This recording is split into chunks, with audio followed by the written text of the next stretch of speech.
What's going on, guys? My name is Demetri, and welcome to the Rise Budget Podcast. In today's episode, we have a personal finance YouTuber who is doing really well. He's got a huge portfolio that's not only comprised of dividends. If anyone watched one of my recent videos, they get that joke. With that being said, welcome Trevor Hassel to the show. How you doing, Trevor?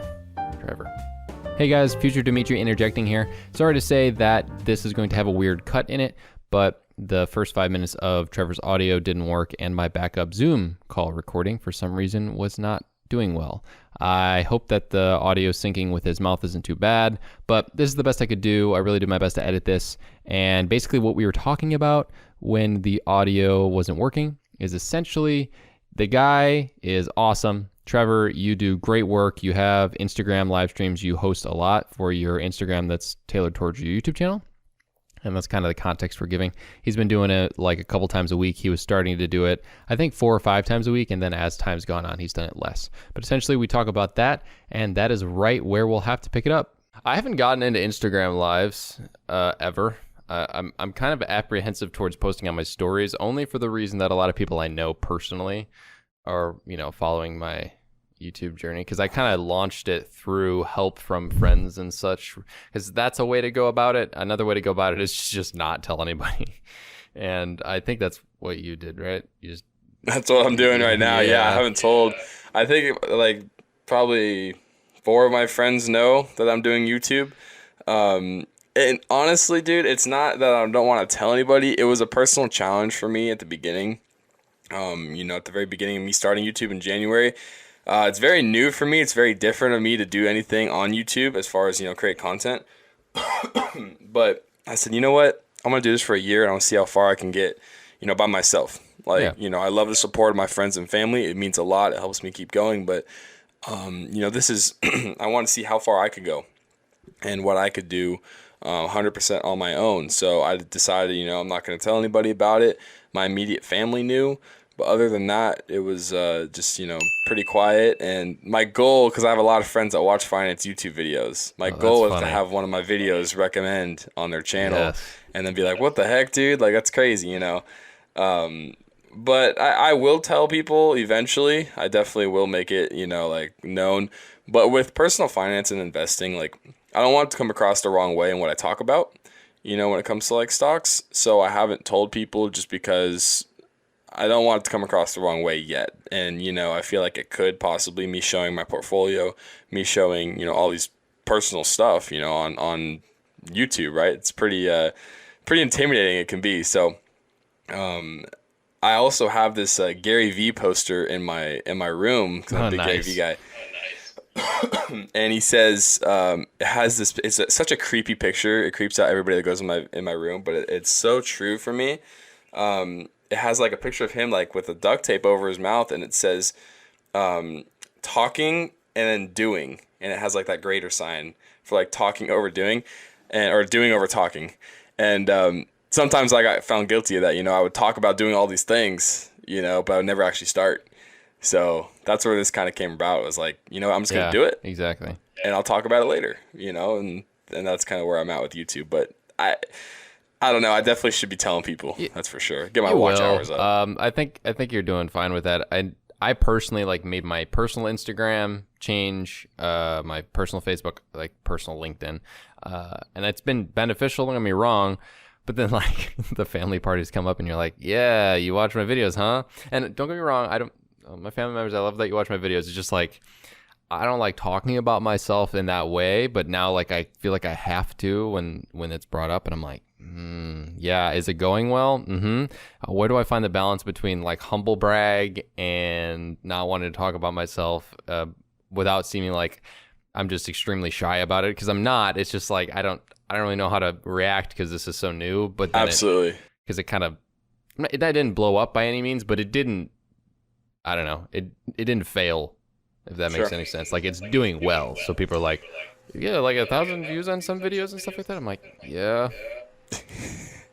Yep, we're famous. Yeah, I did. I know, I agree. I have a separate Instagram from my personal one. Yeah. And it's hard because I want to have it as my main one. I really do. But I post things about my portfolio. I post things about the stock market. And I have a lot of friends that have zero interest in any of that. Exactly. And I don't want my whole Instagram just to be personal finance and investing stuff because of that reason, where money's a sensitive subject for a lot of people. A lot of people don't just openly talk about it, and a lot of people don't share, and a lot of people don't share anything related to it. So I realized that, and I said, you know what, this isn't the only thing I'm interested in. If I create this Instagram just based off this, I feel like people are going to think this is the only thing this guy's interested in. So I create a separate account, which I have right now, which is Trevor Hassel Investing in Personal Finance. But who knows? Maybe in the future I'll just go to one account. But right now I like the separate. Yeah, and it gives you freedom to not be, I don't know what the word is, not be fearful of being judged by people in your friend group. And for me personally, I don't think any of them are really judging. Maybe they're just kind of giving jokes towards me as a nice side jabs for some of my thumbnails and stuff. But then there's some times where people will be like, that was a nice picture, man. I'm like, okay, thank God, because I thought I thought it was fine, but like I was waiting for people to be like, that is cringy as heck, dude. Why are you posting pictures of yourself like on the track, passed out and stuff? Right. And it's just like, okay, thank God nobody said anything, and which is kind of sad. Yep. Fear of judgment can be strong, man. And I didn't tell people for a while because I knew my first couple of videos were going to be terrible.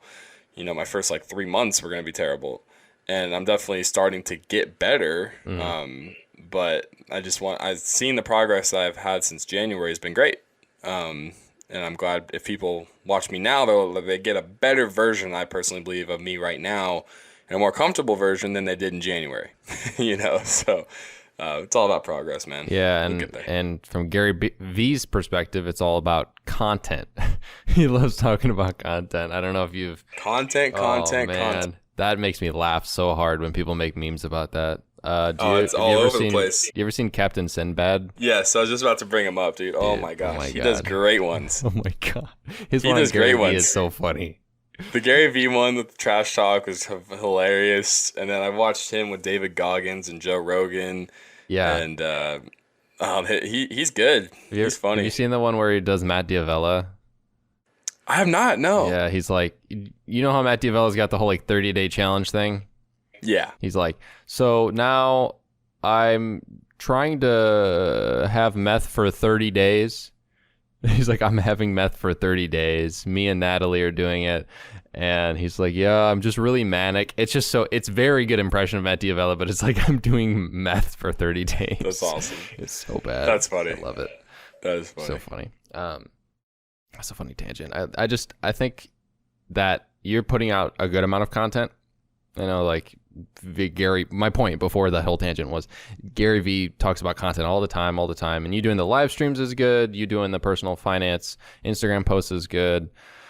And then obviously 4 videos a week is a pretty substantial thing. If people don't know, I'm sure, Trevor, you have to edit for 5 hours or something. Videos and recording takes a couple hours, and figuring out what you're going to write the script on and stuff takes another couple hours. It's like 10 plus always.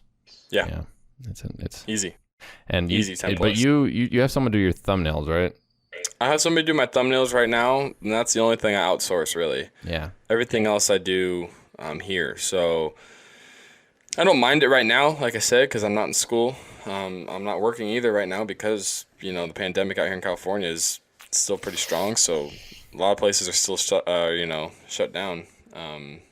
But yeah, I outsource that, but everything else I do here. So it takes me a long time. Yeah.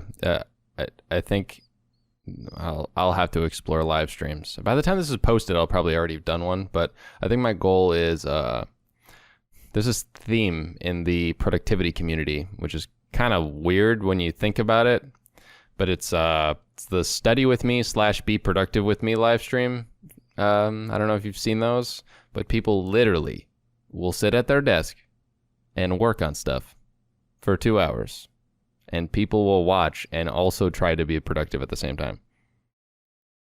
Never heard of that. Yeah. It does pretty well if you look at people who do it. And then I'm just like, well, I might as well try it out for more content because that is my niche. I will be studying for school. I have thought about the concept of, I don't know if you know what the Pomodoro technique is. Okay, so it's like you set a 20-minute timer, you work for 20 minutes, then you take a 5-minute break. I thought about having that be constantly rotating on the stream, and then every time I take the 5-minute break, I answer questions. That's a great idea. Yeah. That's a great idea. Keep your audience engaged for sure. While also working. Yeah. Speaking of content in your channel, we were planning on talking about your channel name before this podcast happened, and we were talking about whether you're going to change the name of your channel, and you did. Yes, I did. Yeah. He was called No Course Finance before, which I thought was a great name. But granted, the name always ends up trumping the, I don't know, brand name. Did I say that right? Yeah, I know what you mean. I changed it. We talked about it before, on our first call, but it just got off the wrong impression. It just gave off the wrong impression, right? Like, if you sold courses, right? If you sell courses in the future of how to film correctly, how to do the videos that you do that take a lot of talent and a lot of hard work, right? How do you do that? And I want to know. Well, I'd be willing to buy a course from you, right? And you'd be willing to sell a course. And that's great. You provide enough value for somebody to want to pay you money to learn from you.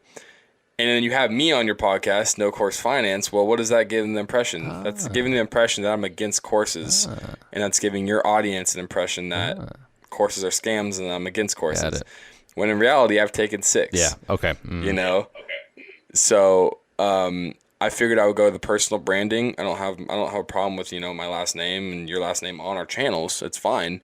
My reason I didn't do that before was because I wanted to have a separate Instagram. I want to have a separate account. Got it. From my personal one, just because I have other interests other than just this. And I want to be able to talk about just this all the time on a certain account. So, a lot of people on YouTube, they sell stuff and that's perfectly fine. I don't blame them at all. But for me, my channel was to not try to aggressively sell anybody anything and just talk about everything on YouTube and Instagram and provide as much value as I can, but it just gave off the wrong impression, man. So I decided to change it real quick. Yeah, because there's a fair amount of context within the word course.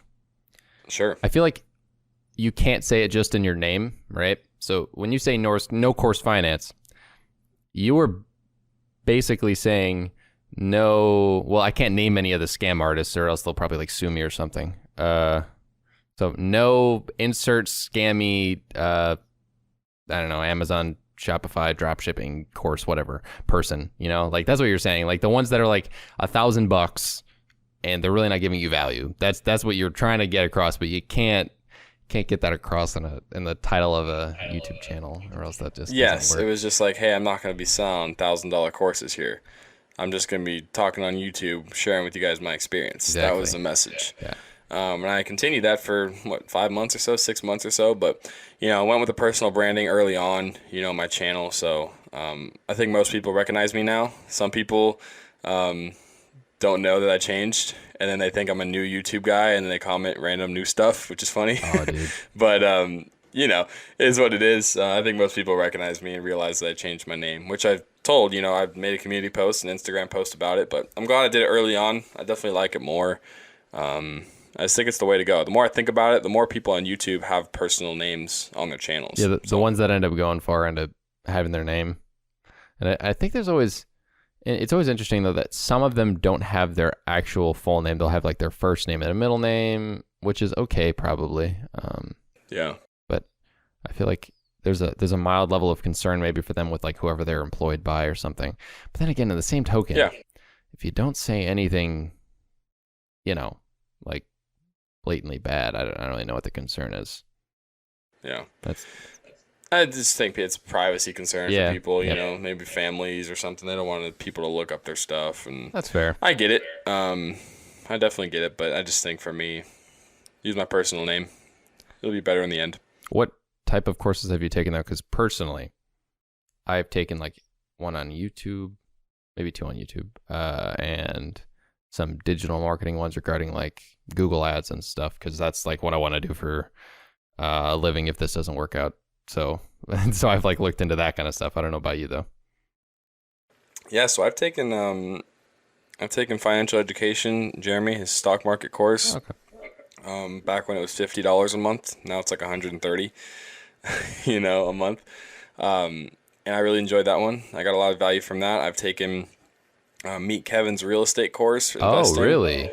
Yeah, and that has a ton of value in it, man. That really does. Okay, good to hear, because he pitches that a lot, and there's Meet Kevin is a very controversial topic for some reason. He seems to be a nice enough individual, but people. He's nice enough, but he always goes after people, right? In a way that seems. I don't know. I enjoy the dude. He has a great amount of content. I stayed away from him from a long time because he was so clickbaity. Like before I would start creating YouTube videos, I would watch all these YouTube videos like daily, right? Yeah. And I would never watch his videos because the titles were just so clickbaity. I was like, I don't really want to watch this, Yeah. But my friend started watching him a lot, and he just has a ton of value, man. And he's a great guy. It looks like he's a great guy. He has a lot of information, and basically I decided that, I want to get into real estate investing within the next year, and he knew a ton. So I bought one of his courses, and dude, it was one of the best I've taken. I actually have not finished it yet, as I'm working on building the income to invest in real estate, but I'm very satisfied with the course right now. Ton of value in there. So it's just like a one-time fee, and it has hundreds of videos in it. So See, that's awesome. I love that one. I've also taken I'm in Brian Casella. Are you familiar with him? I've heard of his name. I can't imagine the face right now, but if I saw it, I'd be like, oh, that's Brian. Yeah, Brian Casella. He's a real estate and agent and investor as well. And I'm in this group called Modern Success, and that has been my favorite, I think, so far. It's a monthly thing. But it's like, live lecture calls and coaching calls, and he does everything, man. He's not just real estate. He does productivity. He does mindset, which is huge for me, like just looking at things differently. He's been my favorite, I think, so far as the courses. I've taken some guitar courses on YouTube. Everything's been on YouTube, and those are just a couple I can think of off the top of my head. But needless to say, like, I've invested a lot of money in courses, right? So with me having the name, it was like, dude, I've learned from courses. How can I let my name be that? That's fair. I people like the message, people like the idea, but at the end of the day, it just wasn't gonna work. So I've also taken, I'm not gonna name who it was, but I've also taken the Amazon FBA course back in 2018. Oh when yeah, the whole baby. buzz was going around. I could guess which one it was. You don't have to say which one it was, because they'll probably sue you if you say anything negative. Probably. I'll tell you this. I took his course, and it just wasn't for me at the end of the day. I'm not gonna say the course was bad. It just wasn't for me. Okay. Amazon FBA, I couldn't figure it out quite. I didn't put probably the work that I needed to be honest. I probably could have put more work into it. It actually led me to start selling on eBay, which got me more than enough money to pay back for the course. Nice. Okay, which cool. is great. So I don't regret purchasing at all. It was expensive, but I can go back to it if I want, and it's updated, so I can go and start, FBA. But right now, I don't have time for that right now. Yeah. But I actually ran into, this is all I'll say about this. I was doing DoorDash as my side hustle, nice. To create some extra income for myself. And I actually DoorDashed to the guy's house. Okay, you're from California, so I know who it is. We'll talk about it later, but yeah, I know who it is. That's hilarious. Yeah. No, it was way. insane. I was like, "Hey, I know you." Yeah, that's awesome. I gotta hear awesome. about this later. That's funny. Yeah, I don't have a problem with some people making course. I personally think this. If you're wanting to make various streams of income on YouTube, that's totally fine. Don't get me wrong. I just think personally, make it relatively inexpensive / put it on Skillshare, because Skillshare is like, it's like $10 a month or whatever. It's ridiculously cheap. And in regards to other courses, they charge $9.97 for stuff that doesn't have value in it, and that happens a lot. And that's what gives all courses kind of a bad name. I think, Sure. Looking at courses on Amazon FBA that have done some pretty negative things to people's lives, you go, dang. And then people like CoffeeZilla are blowing up, who are like exposing these people. I don't know if you've heard of him, but he's hilarious. Yeah, I was on a coaching call the other day that talked about that guy. Oh really? Yeah. He roasts people. It's hilarious. That's fun. I'll have to check out his videos. I still haven't checked it out, but I've heard some stories of some pretty insane call outs. Yeah, he just has people who have been in certain inner circles of those gurus, and then their lives are destroyed because they put all this money towards something and nothing ended up happening. So it's some very good content. going back to, I want to actually talk about the Meet Kevin thing again. I watched Meet Kevin on and off, right? And it's so interesting because, it's hard to discern sometimes between people and how they are on the internet and maybe how they actually are. From what I get from Meet Kevin, the guy's a workaholic. Like, he has a problem regarding working. Nothing else, by the way, because people try to make jokes that he's on something that's illegal. And I'm like, he just likes coffee and he works a lot, all right? Just calm down. And the guy's been honest enough to open up about how him and his wife had issues because he was just working too much. And then when he had kids, he had to tone it down. She basically, they had a rule where he had to give up certain earnings or something if he wouldn't leave his office past 5 p.m. or something. It was hilarious. And I was like, yeah, guy seems genuine enough. I don't know, I get clickbait's a thing, and I get people may not like it, but I think he just is a workaholic that's just trying to make money, and seems like a good enough family dude. Oh, he makes money, dude. He makes money. Oh, yeah, he's talked about the 200-something K he made in a month, right? Recently. Yeah. It's insane, and he deserves it, man. He puts out great content. Like I said, I have nothing against him. 4 I know a lot of videos a people day. have. Yeah, something like that. I mean, he can bang it out, no problem. He sits in his office and he just talks about stimulus right now, and he just boom, boom, boom, boom, boom. And I respect that. I mean, that's insane to be able to do that and to have that knowledge too, to just be able to confidently talk in front of that many people continuously for that amount of time. So you got to give the guy the credit. I don't know too much about him. I mean, I'm sure there's people that don't like him for various reasons I don't know about, but from my experience, man, great guy on YouTube. I've learned a lot from him already.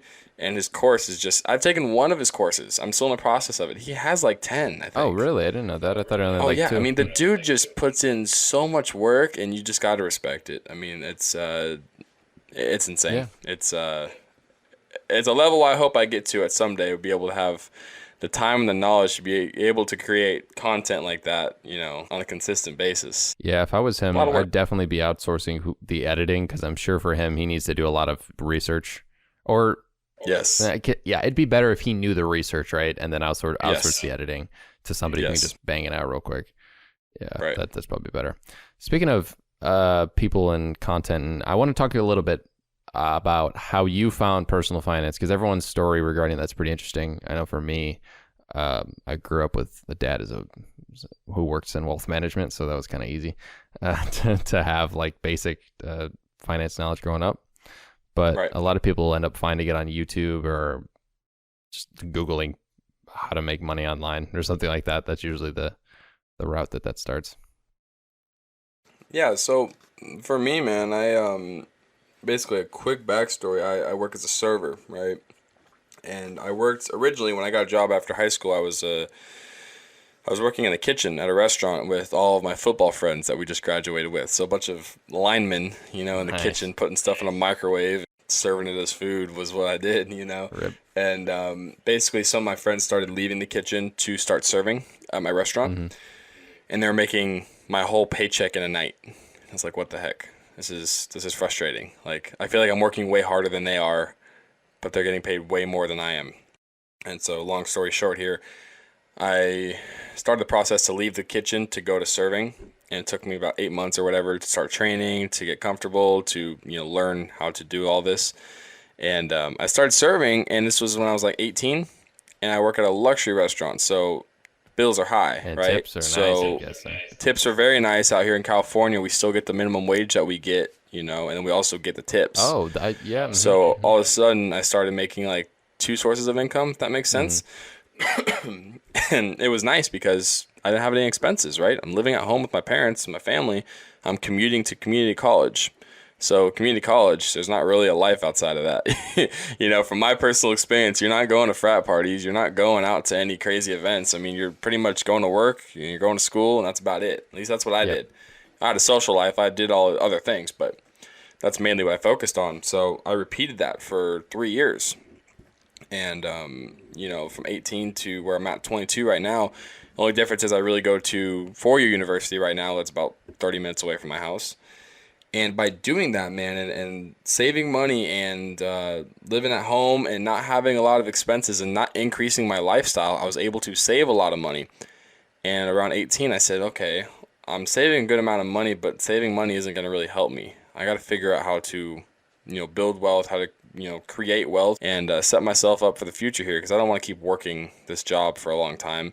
I don't want to keep working in general. Like, I want to do whatever I want to do. And so that's what started my interest in personal finance and investing.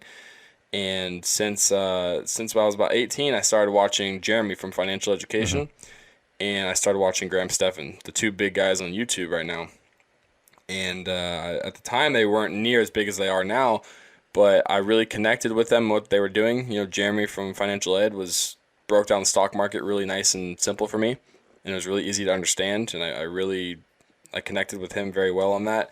And then Graham Stephan, as far as personal finance related, I enjoyed his real estate content, but I really connected with his personal finance advice, just living below your means and not being, if you're super, like, Graham has so much money. He's so well off, dude. He works so hard, and loaded. He kills it. He kills it on YouTube and in anything he does. And, I admire him living that frugal lifestyle and not just going out and wasting it. So I was like, you know what? That's cool. His mindset is, I'm going to invest this money first into real estate. I'm going to invest this money into stocks and then live off of my investments if that's what I want to do. I'm not going to take this earned income and go blow it. I'm going to get my money to work for me. So combination of those two guys, man, really put me into a position where I was like, okay, this is interesting to me. And for, 3 years, man, that's all I did. Well, that's not all I did, but main focus was to work and come home and see how much I needed to live. And then I would invest the rest. I would save, the rest. And I also created a third source of income, which was DoorDash. And DoorDash out here in California did really well. And I would try to live off my DoorDash money. Smart. And I would save and invest everything I made from serving and working at that job, which I did not make a lot of money, by the way. I really didn't. But I picked the right investments, I guess. And it did well. But it's just all a mindset thing, man. Like, a lot of people that I'm working with, they're doing the opposite, and they just go blow it, and they don't try to learn anything about any of this stuff, and it shows, right? So everything's available on YouTube, man. It's crazy. It's crazy. It's crazy. I remember when I was first exposed to the concept of, like, personal finance YouTubers. Like I said, like, grew up with a dude who had all the information in his head, so I didn't really need to, like, go to that route. But then I find all these people who are like, oh my God, a Roth IRA, you just put that in there, and then you, like, have all this money when you retire, and it's tax free. I'm like, you didn't know that? Oh, people don't know this. Oh, they don't teach us this in school. Oh, I only know this because my dad. Oh, yeah, the world's just not in a good spot regarding financial education. Dude, it's frustrating. It really is, man. I literally have a shirt that it's called YouTube University. Nice. That I wear on some of my videos. Yeah. Because I firmly believe that I'm learning more on YouTube for free than I am paying tuition to go to college. And you know what? That may be because I'm studying the wrong thing. That may be because I'm not putting in the work I probably should in college. I'll tell you what, man, as soon as I graduate, Robert Kiyosaki always says this, they're not going to ask me for my grades necessarily. They're going to ask me for my financial statements, and they're going to ask me for, my credit score, all these important things that we don't really get taught about in college. We get taught to kind of go wherever you want and get into debt and have a good time, and after you graduate, you go get a job. And for me, man, it just wasn't for me. And I'm going to go a different route on that one. I'm just not a fan of it. I didn't learn any of that in school. All on YouTube. Yeah, that's a big issue. I was talking with who was it on the previous podcast? Maybe I can't remember, to be honest. So I've talked about this subject a fair amount, but we don't. Oh yeah, Drew Rice. That's who it was. We have states in the United States that are requiring gym, like Illinois, like my own, like that you have to go and when you're in high school, junior high, you have to have physical education. Is California like that? Yes. It's required? Yes, we are. Okay. Mm-hmm. So generally, there's an ironic amount of correlation between the states that require high school physical education and obesity. And it's not the proper correlation that you'd think it would be just conceptually. It's the opposite. So it's not helping clearly.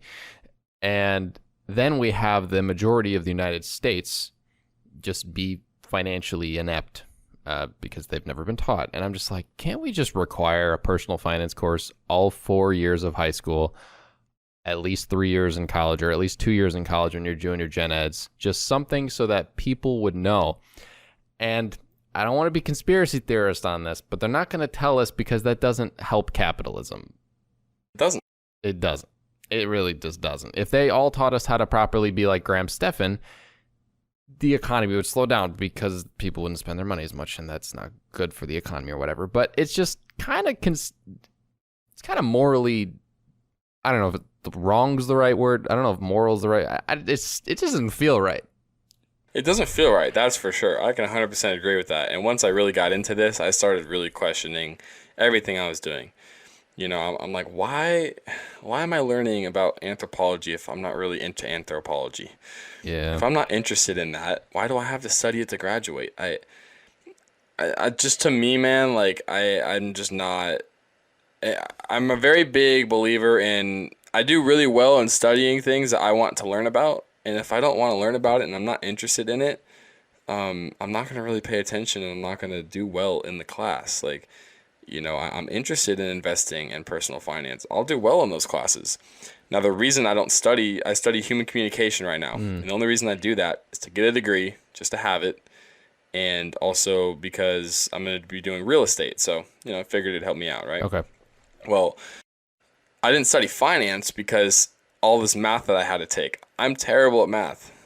I'm terrible. I did the same thing. I went to college thinking I was going to do finance and maybe do what my dad was doing because I was kind of interested in it. And turns out when you go to school for finance, it is, I don't know what the word is. I don't got nice words to say about it because of the math. Because, I mean, I'm not awful at it, but it was just like, this is not what this is about. Sure. In my opinion, obviously you do have to do math once you get to the professional world about it, but I don't think my dad's having to do these calculations on a pen and paper like I'm being asked to do.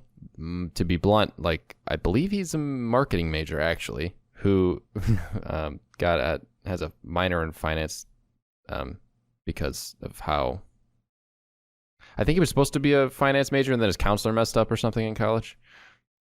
Yeah, like, nice. You know how that goes. Like, they just don't know. I'm not going to say they all don't know what they're doing, but like, you know, like the guy's got a nice wealth management thing going and he's not a finance major. And it's like, well, does it really matter? Does the degree matter? You know, that just makes me question it pretty often.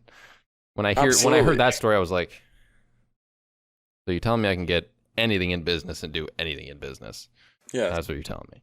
Yeah, and there's specific careers that required specific degrees, and I get accounting. That. Yeah, sure. But for me, man, my interest was finance. I signed up for finance. They said, great, you're going to take algebra this, trig this, chemistry this. What? I'm like, what? Like, I struggled with just doing regular algebra to, you know, qualify to go to my 4-year university. In community college, I had to retake every math class I had twice. Mm-hmm. No, I had to retake it once. Mm-hmm. So, like, Algebra 2, let's say, I failed it and then retook it. Algebra 2 trig or whatever I took, failed it, then retook it.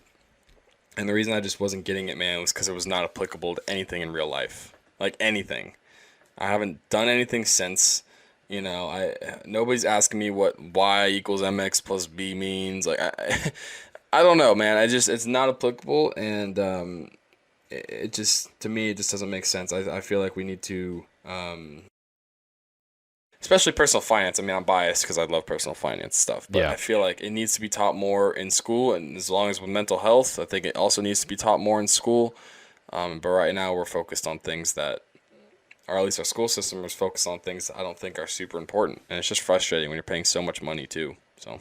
Yeah, especially in the college system. I get in high school them kind of making you do stuff that's not going to be needed later because they have to expose you to all the different types of things, so you at least are allowed to then become an engineer because you have a basic concept of trig and stuff. But exactly. In the university situation, it's hard too because in other countries, you know, the opportunity cost of messing up what you pick is just not even there in comparison. You know, like one of the guys watched my YouTube videos.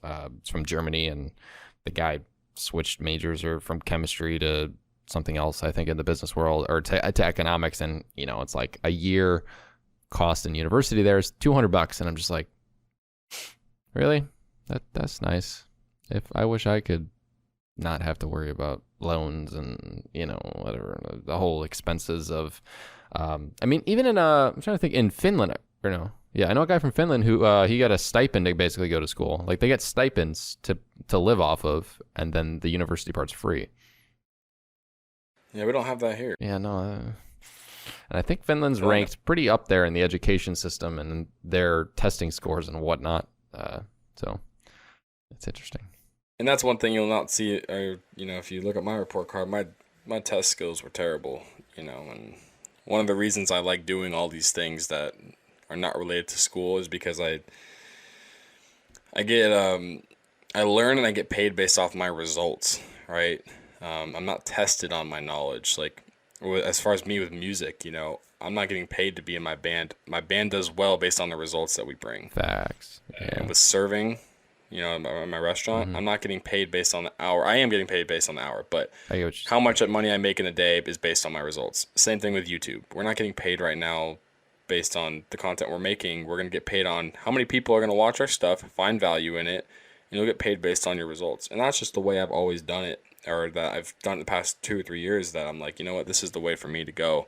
And in school, you're getting tested immediately, and then you forget about everything else. And it's just not the way I learn. Yeah, and I think, you just made a video.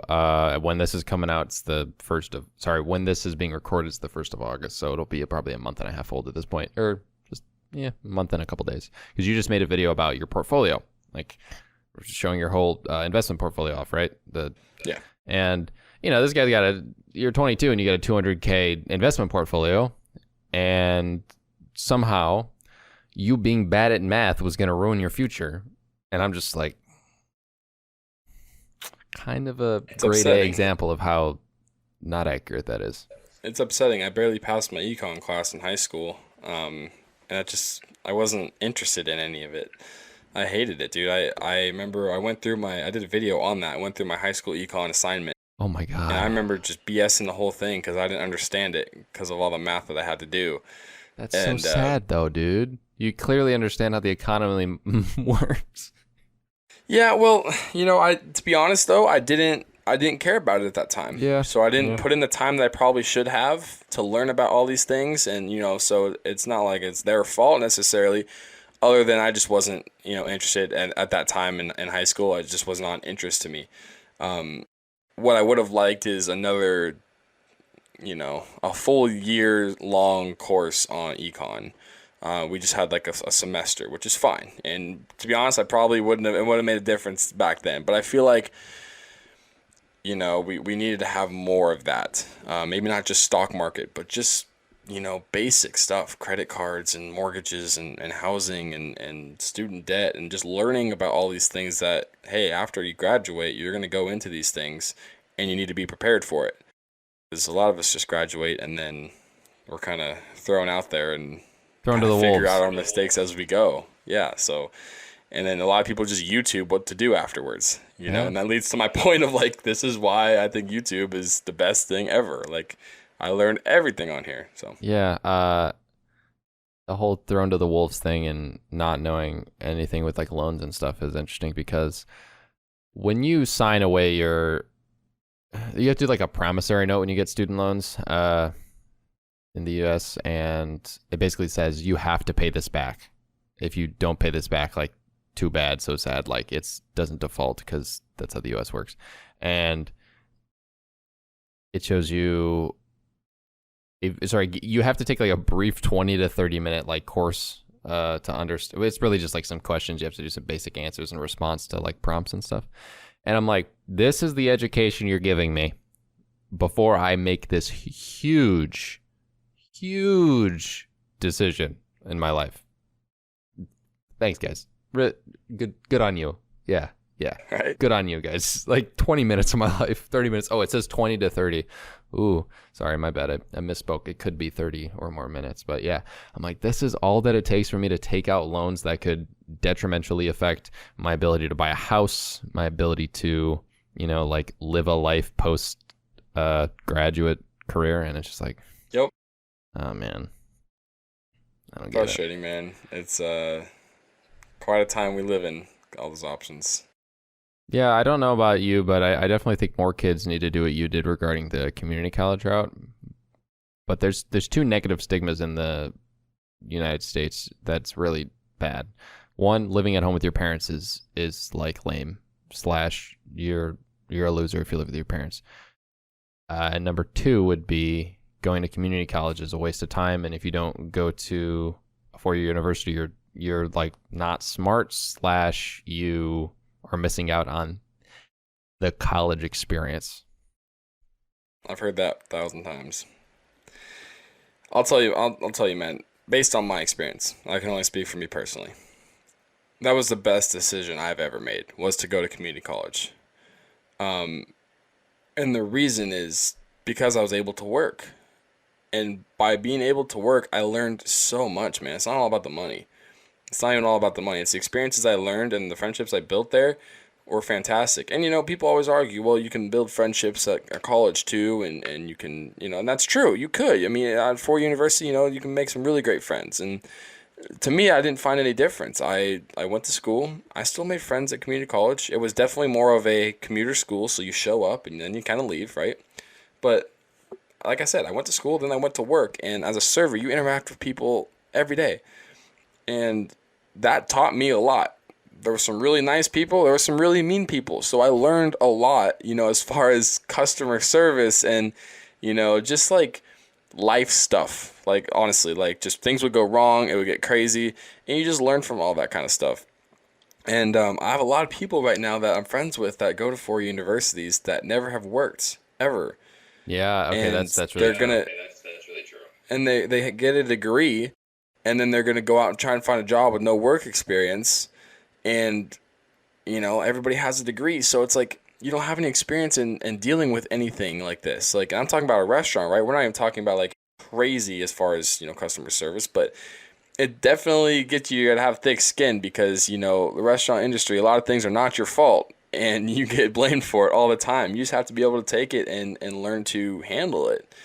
And that taught me, a ton as far as just how to be calm, in a weird way. Because my job was very, very stressful. We didn't have sections. There wasn't like I had like 3 sections. It was like go get as many people as you can kind of thing. So it was like a competition. It was like whoever walked in the door and all the servers were sitting there, you had to go get them. And it was like a salesman kind of thing. Huh. So it was intense. But I learned a lot from that, man. I really did. And, that allowed me to take the personal finance journey that I'm on now.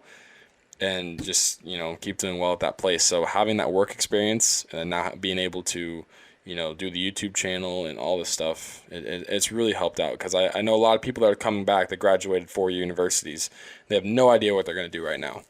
They have no experience. They have a degree. They have $60,000 of debt. And by the way, we're in a crisis right now where not a lot of people are hiring. No, they're really not. So now they're sitting there going, shoot, I have no experience. I have a degree, but nobody cares about that right now. You know what I mean? It's just like, I'm so glad that I didn't do that route, man. And all my school's going to be online, so it worked out for me. Yeah, the whole thing is all these people are getting these loans, and like you're saying, they don't have work experience. And they don't even get what they're doing debt leveraging-wise. Because debt leveraging is okay, right? Like, it's fine. But people have this, like, debt's bad mentality without knowing what debt leveraging is. I wish that was just taught to kids. Like, just the concept of, like, debt leveraging is okay to a certain extent. Like, for example, right? What you're doing with investments is really good. The S&P 500 goes up like 7 to 10% a year, right? The average undergraduate loan is like a 4.6% or something like that. That's like the loan rate for undergraduates. While you're trying to pay it off, I'm very skeptical to the concept that people will know that if you invest rather in long-term holdings rather than just immediately making payoffs to some of the loans, like debt leveraging properly, right? So you take the stocks you're getting that are going up more than the interest rate of your loan, but they have no idea that that's even possible. Right. And that's just sad because that's another level of them not telling you what could definitely help you out. Sure. And there's a lot of people that can do that. For me personally, though, man, I thought about doing that with my car. I had a car payment for like Yeah. 8 months Yeah. before I was like, you know what, I'm gonna do it. I was like, oh, I could just invest in S&P, beat the interest rate on my car, and pay it off. But What was the interest rate on the car though? Because the oh, dude, it was like 3%. oh, okay. I feel like See, it wasn't anything. See, that's the thing. I feel like an education is different though, because the car is just straight up depreciating asset. Right, absolutely. So it's matters on what you want to do with it. I personally am anti-car, like anti-expensive car at least. If you have to have a car, you have to have a car. But I don't care what mine looks like. I don't care at all. So yeah, I'd still drive a Civic, man. I'm gonna be driving my Civic for a long time. Heck yeah. The people with it was funny. I think my dad told me a story about there was a guy who like drove up to the New York Stock Exchange and like some sort of Civic or something like that. And you know, guys were like laughing at him or whatever. He's like, "Hey man, doesn't really affect the trades I make in there. I mean, that's not really how that works." It's true. And don't get me wrong, I'd love a nice car later on, and I'd love a nice fancy car. But you know what cured my itch for fancy nice cars was going to rent a fancy nice car. Oh yeah. I know you saw on my Instagram the other day. Yeah, I guess we're releasing this later, but I rented like this Slingshot, this like Batmobile, whatever in Vegas, and you know, like it's a waste of money, absolute waste of money. Okay, like totally. I'm not even gonna try and cover that, but it was fun, man. But it's less of a waste of money than you having that car for a year, because the happiness you're getting from that short period of time renting it is probably equivalent to how much happiness you'll get in the first like week of like actually leasing it or owning it or whatever. But that's just because I'm not a car guy. Yeah, okay, so if you're looking for a car, you really want something specific, go for it. I'm not saying not to. Yeah. For me, I enjoy nice cars. I do. It's cool. But that happiness you're talking about is going to be there for just a little bit of time. So I rented it for 24 hours, and it was the greatest thing in the world. And afterwards, I'm like, okay, I'm kind of used to it, whatever. Oh, let's give it back, by the way, and not have to pay, $80,000 for this thing. That's hilarious. So people can look at that from a waste of money, and I definitely believe it is. But it kind of just, it gives me that temporary, like, oh, awesome, like driving down the strip and having fun, without having to be attached to it. But the thing is, spending money on experiences, I always think is good, and that definitely was an experience purchase, because it's not like you could really go on vacation, at least not properly right now. Things are how they are, and for you, I don't know. Do they have pretty heavy rules regarding leaving and coming back to California? No, man, I don't. Not to my knowledge, they don't. Okay. It's very. You got to wear the masks. Social distancing is very, very required. And it's got to go over your nose. If it's not over your nose, you're going to get, yelled at by wherever you're at. But, it's definitely very strict down here, but I haven't heard of anything like we're restricted. Like I can't drive to Vegas, or I can't drive to Arizona or something. Like, I've been able to do those things, but, wherever you are, like you're still following the guidelines that are in place right now. At least I do.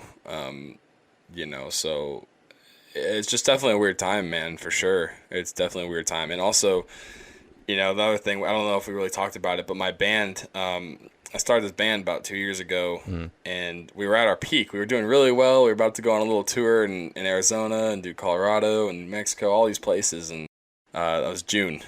Oh, man. So we bummed out on that. But that affects me, too, because there's no crowds, there's no shows. That's rough, yeah. That's just more YouTube, I guess. Exactly, I guess. I don't know. It's taken away. This whole situation has taken away some fair amount of fun for a lot of people in different ways. Now, don't get me wrong. The people's health is more important than fun, but it's just, I don't know. You hear things like that, and it just kind of disheartens me, because I know that's probably it's a huge deal for you, and you're just like, man, I want to live my life, but I got to juggle this like morality of not going over the top, because people are obviously affected by what's going on. Yep, but also, absolutely. You just, I've been telling the guys in the band, you just got to adjust. We just got to shift focus. We can't play live shows right now, but hey, we can write, we can produce an album, we can produce content, we can build a merch store, we can do all these other things that don't have to be live shows. And, it's not just music that's affected. Look at the sports. I think sports have recently gone back up. Yeah, the NBA just came up 2 days from previous, or like before we were recording this. Yeah. Oh yeah. So I don't really follow a ton of sports, but I do know that that is an industry that has been really affected. My brother plays college baseball, and he's not playing right now. Yep. That's his dream. So everybody's been affected one way or another. But what I've always told people or anybody that I talk to is just shift the focus. Maybe you can't play baseball right now, but this is a good time to get in shape and tighten up your skills. Maybe you can't go out and play the game, but you can sit and you can tighten up, a lot of different your things. Curveball or, whatever you're doing. A lot right? of these dudes are coming out with some epic new changes to their pitching arsenal because of the extra 3 months of off season. Because the way baseball works is they just play for 168 games. So from March until October, they just not stop playing. They don't really have time to like fine tune things as much as other sports maybe. I know for me, I'm a big Cubs fan. Our first baseman, Anthony Rizzo, lost 25 pounds, and he was not a chubby dude. And I'm like, Rizzo, you okay? Because he's previously had leukemia, right? So it was a little disconcerting at first to see him slim down so much. And then they talk about how like he just worked out nonstop during quarantine. And I'm like, oh, okay, he's fine. All right, thank God, because it was like kind of freaking me out for a minute there. Yeah. And I know people have been, affected differently, right? This has been, probably more serious for other people than, it varies, right, between people. I'd like to say that this is a good time to kind of see where everybody's at. Like, okay, what's a priority with you? Like for me, it was always like, I can't, I don't have time necessarily to sharpen up my skills on guitar or to go run every day or to go work out. And you're the king of productivity, right? You can manage your time like nobody else. Something like that. For me, it's a constant work. I have a little notepad that I kind of try to label out everything. But this is a good time, at least quarantine when it was really, really like lockdown was a good time to kind of see, okay, I have all this time. Now what am I going to do with it? And for me, following Gary Vee, right, and having him as a big influence, I didn't waste the time. Yeah. I didn't waste excuse me. I didn't waste the time. I said, you know what? I have all this time right now. Let's attack YouTube. Let's attack music. Let's attack all these things that I didn't have time before. So I think it really gave us an opportunity to, get ahead in whatever you wanted to do. Yeah, and I think you and I are in the same boat as a fair amount of people that we also have noticed on the platform. But before this, I don't really know if either of us. I'm not doubting our hustle or anything, but if school hadn't switched to being online and jobs hadn't been stopped, personally, I would have definitely had somewhere working an internship full time, 40 hours a week. I had stuff that was possibly lined up that just got axed because of everything going on. Yep. And then I had this like moment where I went, are you going to go full on this YouTube thing and you're not going to look back? And it might be the best decision you ever make. It might be a total waste of time, but you doing it is better than just sitting and saying, oh, poor me, I can't do anything, I can't see my friends, I can't go and do anything normally, I don't have a job right now, whatever, go waste money on buying things that'll make me happy for like 2 minutes. And that was probably the best decision I made because, I think you're at 1.2K at the point we're recording this as well as I. And, both of us being there in less than a year is insane. Conceptually, we're both probably going to reach monetization before a year, which makes no sense usually. But the ability for us to just take charge of people who could be an audience and make constant content, that was kind of probably the best thing we did because you couldn't in any other reasonable situation work YouTube full time for a summer. Yes. 100%. That's exactly right. And that goes back to the mindset, the distinction of the mindset that we just talked about where, oh, poor me, or, hey, this is an opportunity here to create something, whether it's YouTube or whatever you want to do. Yeah. I had the same conversation with myself, man. And I'll tell you what, the biggest battle I've had with YouTube, other than spelling, has been, is this a waste of time? Am I wasting my time here? I'm starting to pick up, right? I got the 1,000 subs. I'm starting to see my watch time increase and people watching my more videos. But the amount of time that I put into it, I'm sure you can agree here, is just, you can't help but wonder, is is this going to be scalable, or just am I going to keep wanting to do this, or are people still going to be interested in watching in a year or two? Where am I going to be at? And those are questions I fight every day, but I told myself, like you did, I'm going to do it for a year. I'm going to see where this is going. If I don't like it, I don't have to do it. Exactly. But I'm going to give myself a year. I'm not going to look at how many subs I have. I'm not going to look at all these things. I'm going to do consistent content for a year and see where it's at, reassess, and then I'll make a decision.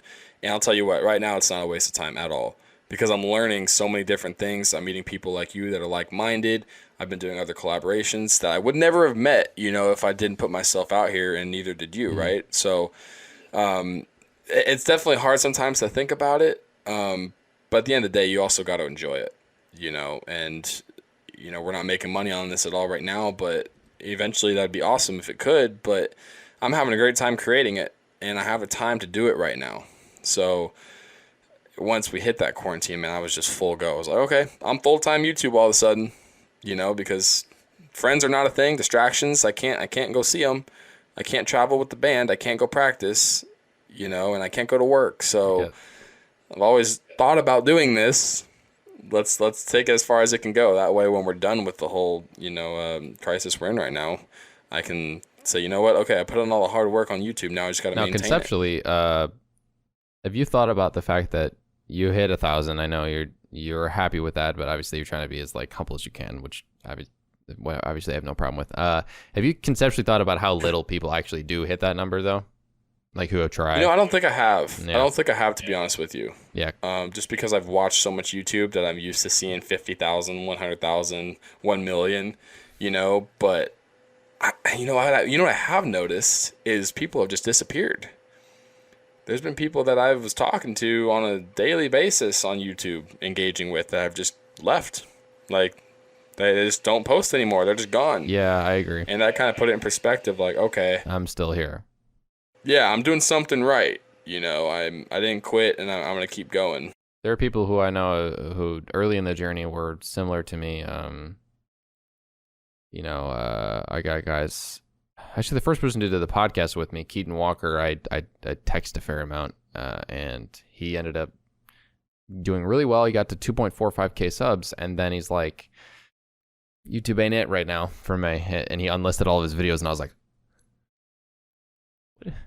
what's going on, buddy? And then I was like, whatever's best for him, he should do it. But even in that situation, he's not here anymore. And I'm still here, and I'm still making content, and other people who were there early on stopped making content. And then I realized more and more, I'm like, me being consistent is more important than some short-term growth metrics, or how much my views are getting on this video at this time.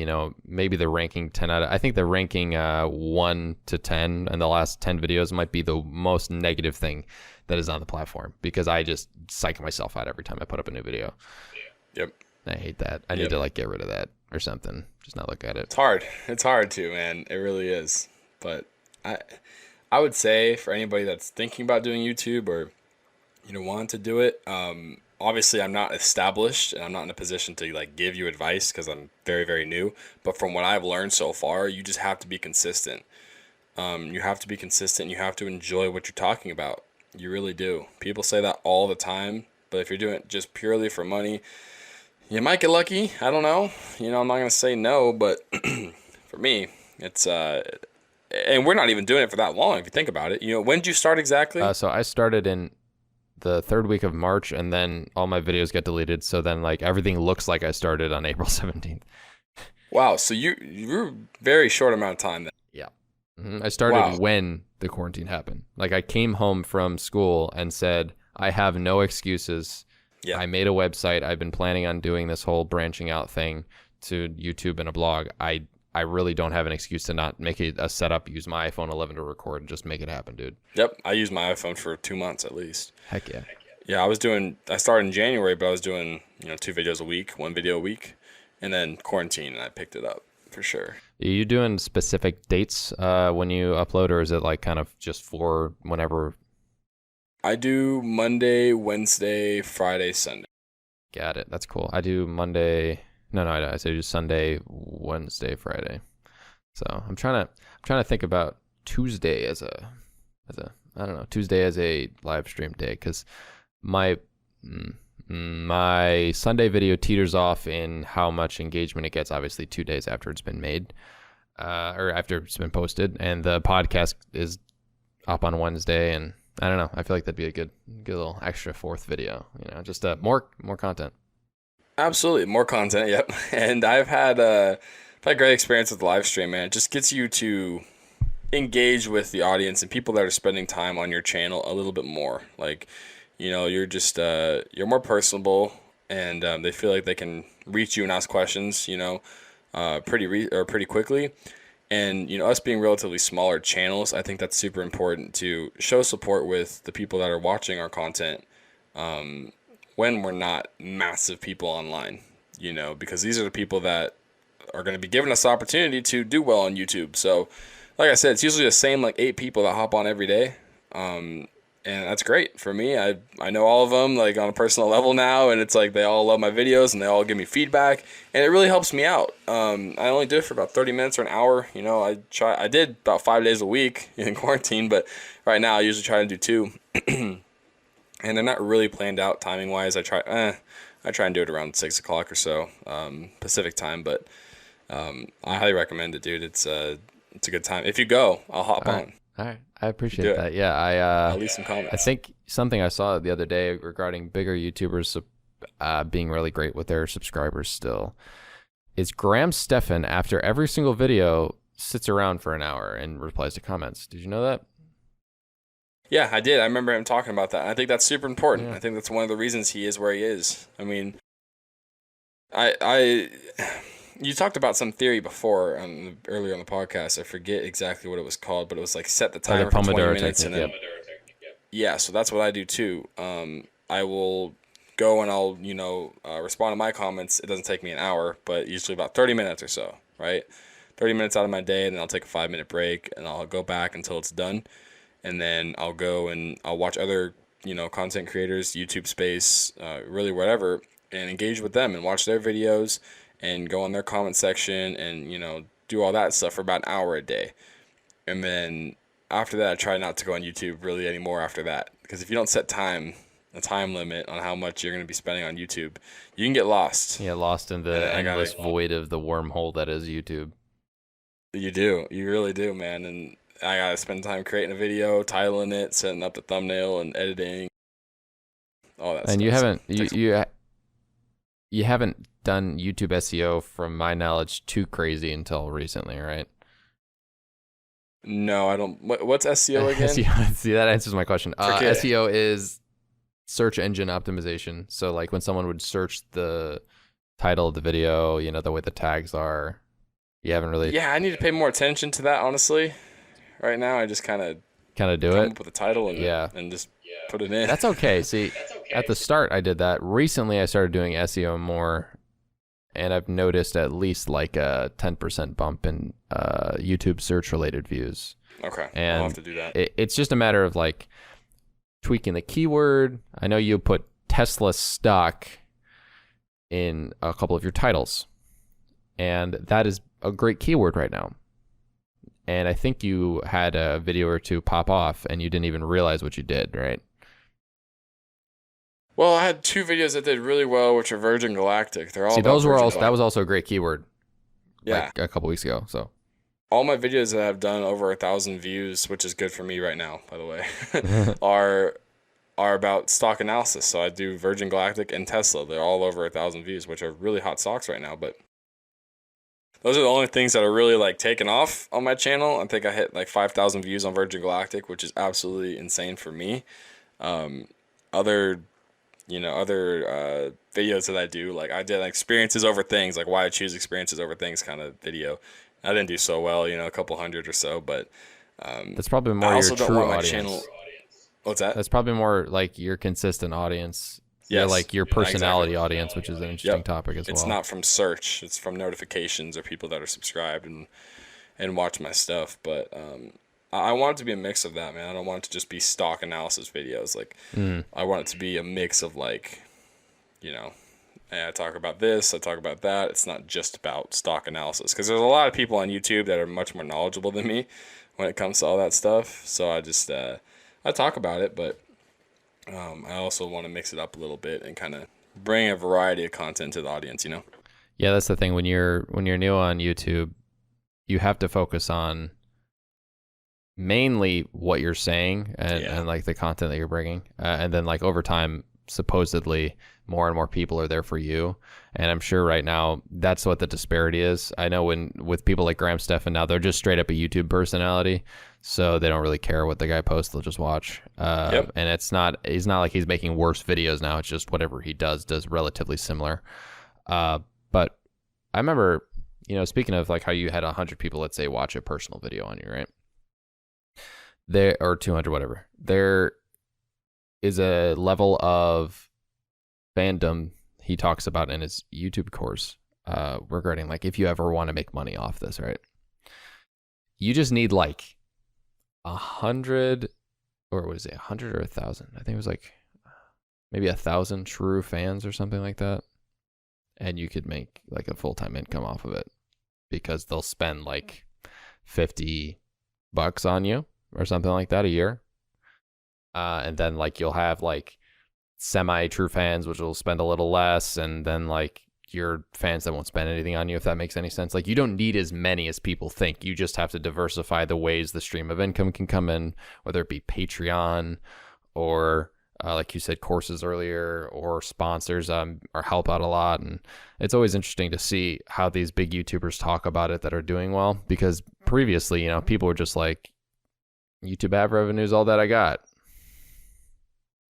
Right. Which it really is. Right. And I think if I ever did something, it'd probably be Patreon, because it's not, from what I've seen, it's just, I think Matt does it as well, right? Mm-hmm. There's different levels of it. There's that donation just for the channel donation, which is great. And it's like maybe like $2, right?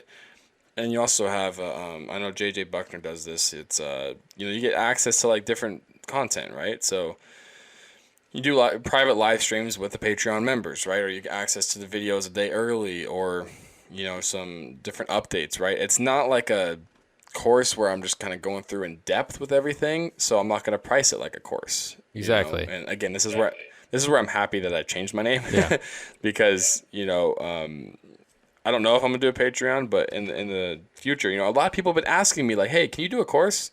Can you create something? I'm like, I was like, and people that don't know my name before are like, yeah, why don't you have any, like, I'm like, well, I'll just teach everything on YouTube, man. That's just kind of, I don't know, maybe that's not the smart thing to do, but I like it. There's something to be said about Patreon and the fact that, it has the name that backs what the concept is. Patreon is just about patrons who are trying to help out other people. Yeah. And with Matt, he does a $4 thing, which is like his audio version of his what's called The Secret Podcast, which he talks about AMA stuff. So like he asks his patrons, like ask me anything every week or every 2 weeks, and he will make a podcast video and audio version. It's $4 a month for just the audio. It's $12 a month for the video version of the podcast, the behind the scenes of videos, and seeing the full interviews with people that he does on his YouTube channels. Because on his YouTube channel, he'll put really well integrated like 30-second conversation points in his like productivity videos or whatever, and then he has a full interview he does with the person he puts on Patreon. So like the content on there, I'm like, yeah, I can't really complain about $4 a month, $12 a month. This is like properly priced. But then you look and he's got over 1,000, or maybe it's 2K. No, he has like 1,100 patrons, right? And if you do like an 80-20 sort of thing, like he's making like at least $60K off that a year, and it's just like, ooh, wow, that's pretty good. Yeah, that's pretty good. It's insane, dude. I've gone some Patreons that have thousands of members. I'm like, 1,000 times he charges $50. Oh my gosh. And that's just all people who love the content. That's what I'm saying. Like with 1,000 fans though, like those are the true 1,000 fans, right? Absolutely. And that's why I changed my name, man, because they're at a level where they can provide enough value to offer that kind of price. You just don't want to restrict yourself. You just don't want to restrict yourself, and at least I don't. Yeah, if it's an option, people want to do a Patreon kind of thing. I don't think I'll ever do a course. I don't think I'll ever sell like a lesson plan kind of thing. I just want to do all that on YouTube. But Patreon, I definitely would not be opposed to. But right now I'm so early on that I just focus on building my reputation, and my brand here on YouTube is enough work in itself. Exactly. Especially ahead of school coming up next month. Or this month. It's what, the 6 month? Wait, the 6 month of you being on here is coming up, you said? Yes. Yeah. This is going to be 6 months. Jeez, man. We just hit August 1st. Quick. So. Man, we start school this month, dude. I haven't even thought about that. Yeah, I know. I don't know if I wanted to directly say it, but you figured it out. Yeah, dude. No, I start the 24th, I think. Yeah, so I got like 3 weeks. Yeah, I'm like 26th, 27th. I don't know, man. Are you your last year? So I did my undergrad last year. I just finished that up. I'm going to grad school for a year, and that'll be it. I'll get my MBA. Yeah. I know we talked about like work experience earlier, but thank God my MBA program did this. In order to get into the MBA program straight from undergrad, you were required to have an internship. So I had like a full-time 40-hour a week thing last summer that I ended up having to get and take a class at the same time. It was the internship was totally separate, so I had to go out and find it myself. And I was like, that was good by them. But yeah, I'm doing my my MBA. It'll be very businessy, much business guy, very school. Nice. I'm not like too passionate about it though, because well, no, I am passionate about the fact that I'm getting it, but I'm upset in a sense that I'm gonna have a 70% minimum online degree, because 2 courses like double dipped last spring with my undergrad that were 3 weeks in person and then online, and then our fall and winter quarter is going online, and that's going to be 7 classes more for me. So that's going to be 9 out of the 12. So like let's say 72% if you count the couple weeks I was in person. But yeah, minimum 72% will be online MBA. I'm gonna get an online MBA. It's just ridiculous. I don't know. I'm just like conceptually saying that, like going into my MBA, I was like, oh yeah, very businessy, gonna go downtown, enjoy that whole thing, and then I'm just like, what the heck is this? Sitting in my room taking like graduate level school. That's just conceptually wrong. Just conceptually very wrong. Yeah. 2020, man, I'll tell you, it's been quite the year, but I definitely think you can come out with some good content from that, though. Oh yeah. I'm curious to see a day in the life of a guy, Demetri, an MBA, going a graduate business student online. Yeah. I think your style of videos, man, you could pull off what it's like to be a full-time college student online doing YouTube, and you're just it's gonna be. I would look forward to that video, man. If you choose to do something like that. That probably got me to do it. Here's my thing. I planned out all of my Sunday videos like based on SEO related things / topics I am passionate about, but my vlogs are very much up in the air, so I can keep some level of creativity throughout. So I will definitely do that. Thank you for that. I got some challenges I'm also planning. I do 30-day challenges because I'm a Matt D'Avella copycat. Just kidding. I was gonna say I know a guy that does that, but I love those ideas, man. I really do. When I was watching YouTube early on, when I started watching, I mean, his channel was great, and there was a lot of challenges that I was fascinated with. I did the cold shower thing for like 5 days, and I was like, I don't think this is for me. And then the caffeine thing, I want to try that here pretty soon, and I've done the get up early. And that's helped me out a lot, actually. So yeah, I did the get up early. I did the no caffeine. I just finished journaling, which FYI is like very nice. It's kind of weird that I didn't think it would. I don't know if I didn't think it would be, but I was just like, it's gonna be whatever. And then I realized all these thoughts just at the end of the day, I'm like decompressed afterwards because I got it all on words on paper. And I'm like, thank God I did that. So do you just, if you don't mind me asking, are you just writing whatever you're feeling? Are you just writing just random stuff? Or you kind of label it like bullet points and kind of... I have a little journal. I just open the journal. I write a page of whatever is on my mind, whatever I felt like happened that day and what I'm feeling. And I don't bullet it. Sometimes I had like said, oh, I have this idea for like how I could make my workflow more productive, and I'll just like write bullets, and I'm like, I got to do this later. But I didn't really do that much. Mostly it was like, today was something else, or today was great. Gotcha. And then I go through all of the thoughts in my head, and then I'm like, all right, I reached the end of the page, and I'd write until tomorrow at the end of every one, which I thought was kind of funny and lame at the same time. Nice. But, yeah. No, I think that's cool. I did. There's a journal I got from Tom Bilyeu. What's his name? You familiar with that guy? Nope. Tom Bileyu. Okay. He said got an Instagram that I really like. I got a journal from him that it was labeled. It was like, what are you grateful for today? What's your to-do list? What's your plan? And then a summary at the end of the day that I would do. I just find myself just not writing out as much as I probably should. I did every now and then, but I need to spend more time doing that kind of stuff. I've gone away from that recently. Recently I just have a journal that I just write out everything I need to do, and then I just get it done. But I've been slacking on all that. Just my time management right now is all over the place. But that's okay.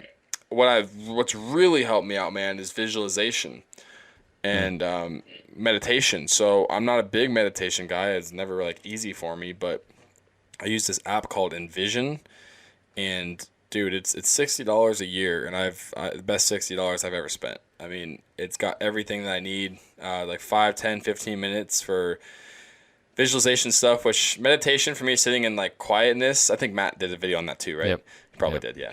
I think I watched that one. It was fine, but my mind just wanders so much. I think that's the point of meditation, actually, is to control your mind. But visualization was a spin-off of that into where I could actually use my mind to like think about things. And I've done that for about almost a year now. I want to say on a daily basis, but I've slacked the past month. But dude, I've been seeing like results like, one of my things that I was doing with the platform with Envision was, the YouTube channel. Was like seeing 1,000 subscribers hit on my YouTube channel. As silly as that sounds, like, it was really powerful, and it actually helped out a lot. So I definitely want to get back on the journey. Yeah, I think for me personally, I did this weekly reflection every week, which is great or whatever. But I also tracked my time. So I used Toggle, right? But since I did journaling, I said, you can't write 30 minutes a night, right, or less, or whatever it is, and then also do your reflection every week and also keep up with your Toggle time tracking. Like, it's just not going to happen. You're not going to have time for it, and it's also going to be redundant because you're reflecting and reflecting. I think I'm not going to do that anymore, like the reflecting every week, because I had I did have something similar to what you were saying with, okay, this is my favorite part of the week, this is this is that, what do I want to improve on? Oh man, I was just doing it to do it. I wasn't doing it to actually try to improve. It was actually kind of sad. Like when I look back on it, I'm like, journaling was much more honest of an experience. And did I track my time? Yes. And did that help? Yes, but it only helped to this extent. When I planned out my framework for the school year of how often I'm going to have to work on assignments versus YouTube versus working out and such, I had the amount of hours in the week that I usually did it. So that helped me. But post about a month sample size of that, which included, the whole, like the cycle in school when you have the beginning of a chapter set and then like you get towards midterms and that's the more busy part. I averaged it out and I was able to find it, like that sweet spot of how many hours a week I need to work on school versus YouTube and stuff. Post that, it's excessive and redundant because I don't need to keep knowing that I spent 20 hours a week on this or 15 hours a week on that. Now, what I also realized as well is my habit tracking in Notion was becoming an annoyance rather than actual helping me build habits. So I have to get that out of Notion. I have to find an app. I have an app I'm toying with right now. And also my blanking on what I was thinking. Also my sleep. I need to track my sleep because that was effective for Toggle. That helped me know whether I was getting good amount of sleep. But if I just have an app for it, like it's gonna be much easier because the whole thing I was having took up more time than the benefit I was getting. So that's what these 30-day challenges are really for. I mean, I can joke about it being for use or copying Matt, but it's genuinely I'm trying to figure out what works for me and what really is going to make me move in a direction that I want to be like in the rest of my life. So I think it's super important that you're doing all that, man. I really do. Not a lot of people do track as many things as you track. And for me, I'd like to say that I track a lot of things, but I kind of slip every now and then, and other than my finances that I track all the time, I need to track like the timestamp video that you had. Like like, man, I need to track every minute, of what I'm doing. And I just I'm aware of it, which is I think step number one, that I need to start tracking it. But at the beginning of every month, I'm like, okay, I need to do something for 30 days. Yeah. Like I need to do a challenge. I need to do something. I think it's just going to get back on journaling. I think that's what I need to do. I definitely recommend it. I'm not looking forward to. I have cold showers set for like the month of October/November. Very bad idea for the timing. But like, I don't know why I should have done it in the summer. That was dumb. Yeah, where are you? You're in Illinois, right? Yeah, that was not a good plan. But I gotta stick. I could maybe swap it because the next one I have is meditation, so maybe I'll flip flop it. And then I'm quitting dairy for 30 days because I have a theory that all people, by the way, are mildly lactose intolerant. We're the only species of mammals that, and I think anything in the world in general, that consumes other animals' byproduct of like lactose and stuff. Like, doesn't make any sense. Like we're the only people we're the only like a monkey does not drink a cow's milk, etc., etc. I have a lot of dairy, man. I have a lot of milk and I have a lot of yogurt, and I probably should cut that out too. We want to talk about tracking stuff. Nutrition needs to be tracked in my house, man. I don't know. There's no excuse, I need to keep up with it. I did a really good job during quarantine of eating well and working out and stuff. But as soon as we got a little bit more free, I kind of slipped a little bit and started going out to all my favorite fast food restaurants that I wasn't able to go out and go visit, when I was locked here in California. But have you done a video on tracking food and everything? No, I'm gonna do a video probably about. So I made the 5 out of 7 day rule the other week, right? And that really helps me in regards to keeping up with eating enough of the right food. So my habit tracker previously had factored in eating fruit and eating salad, like 5 out of 7 days a week was the goal. So now in this new app I'm using, I think it's called Done, I will take it off like hopefully 10 days a week for this this eat fruit / eat salad thing, because like 5-7 rule, 10 for both of them together. I figured, like trying to do both of those things 5 days a week-ish would be good.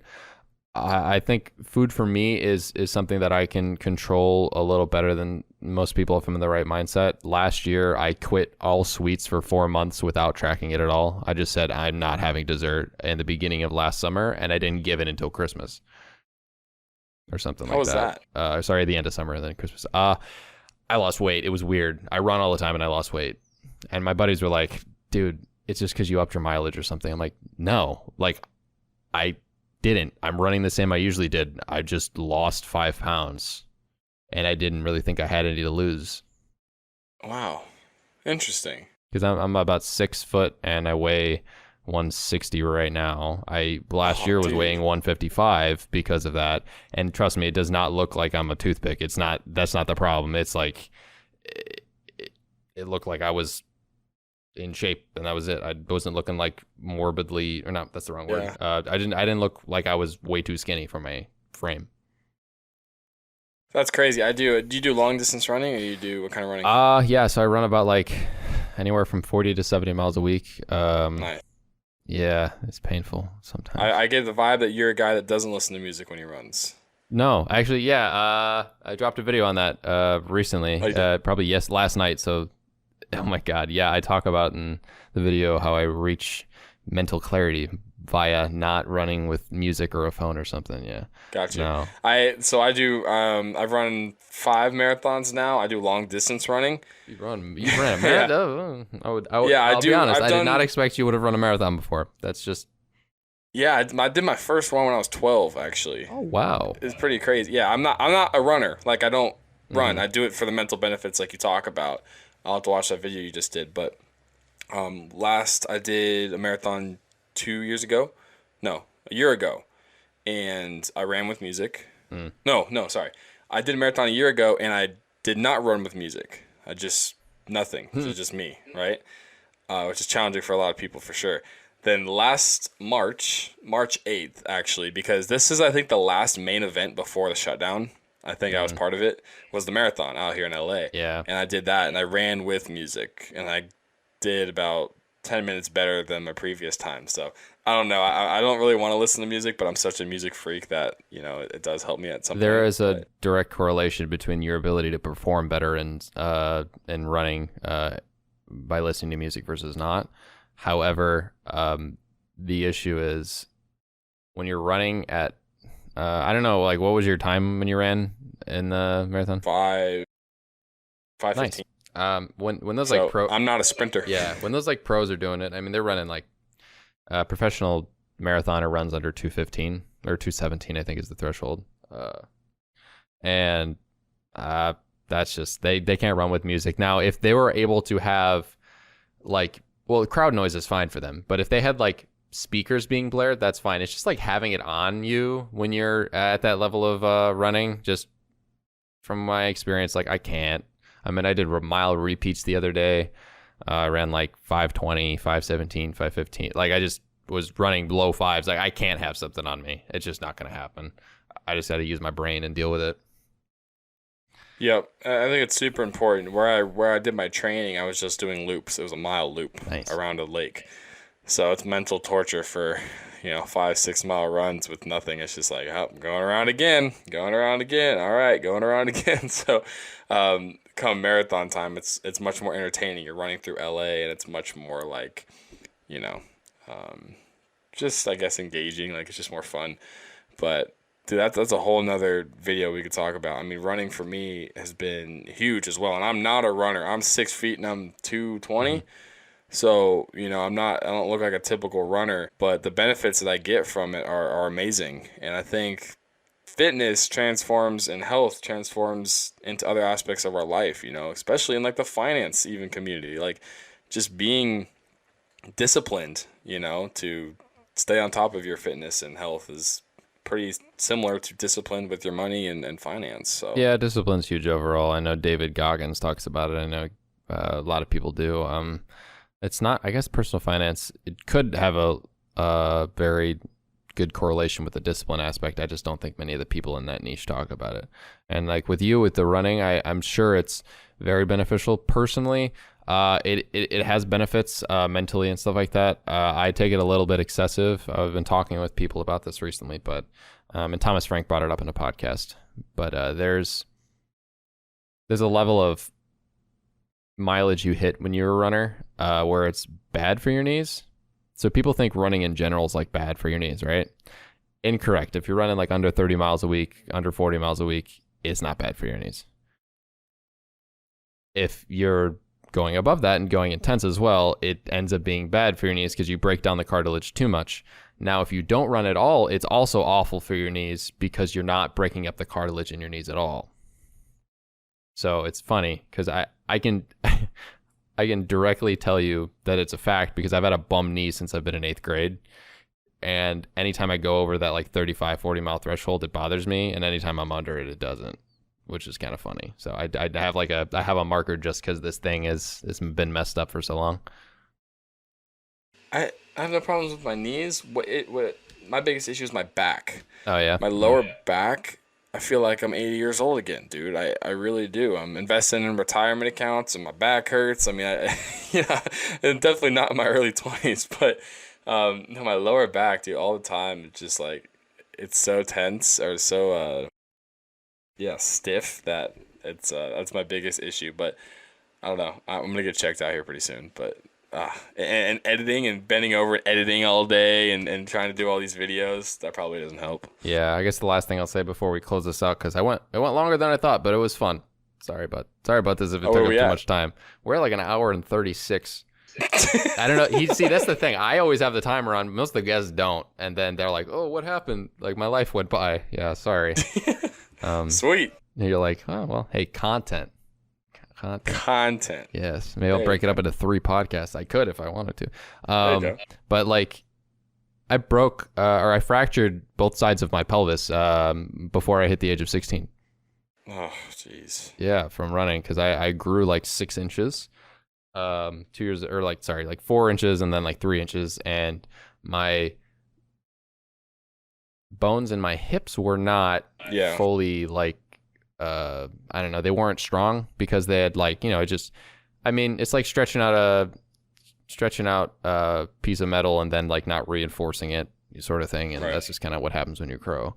And I was running and went a little too quick. I ran in high school, and they say it's an avulsion fracture. I had a quick twitch in my hip flexor, and it tore the bone off the muscle tore the bone off partially. Yeah. So then I went to the doctor twice. They're like, "Yeah, you broke your hip again." I'm like, "Good God, I'm 16.